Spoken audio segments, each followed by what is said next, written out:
Welcome to Prime World District.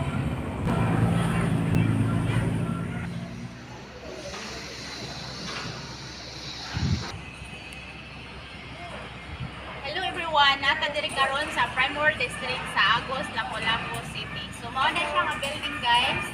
And then as you can see, ready for occupancy na siya. Atong tan-awon, kung ikon ninyo atong tan-awon ang mga unit o ang atong amenities. Let's go.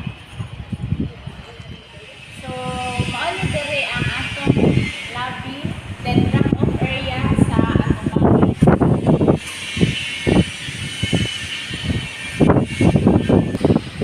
So, drop-off area. Then, mauni ang atong lobby.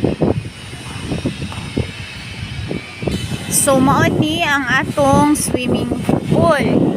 And then, atong i-check, atong tan-awon, diring dapita. So, diri is koi fund. Mauna siya, koi fund. Dagko na kaya atong fish.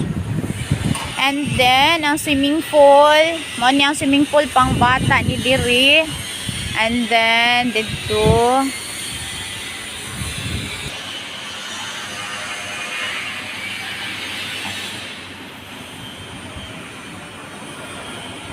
So, mao na ang atong swimming pool. So, napatay mga available units nga facing sa atong amenities which is ang swimming pool. Napatay mga available units diha.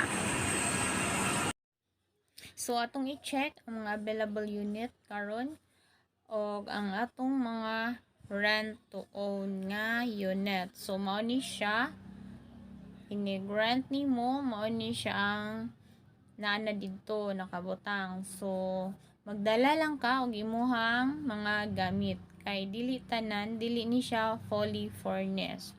So, mao na siya kung unsay na diha, mao na siya ang ini rent nimo. Lagi kay rent to own man, pwede ra gyud kayo ka magdalag imuhang kaugalingong gamit. So, facing din ni siya sa Mandawi. So, napasad tayo facing sa amenity area. So, PM lang sa internet.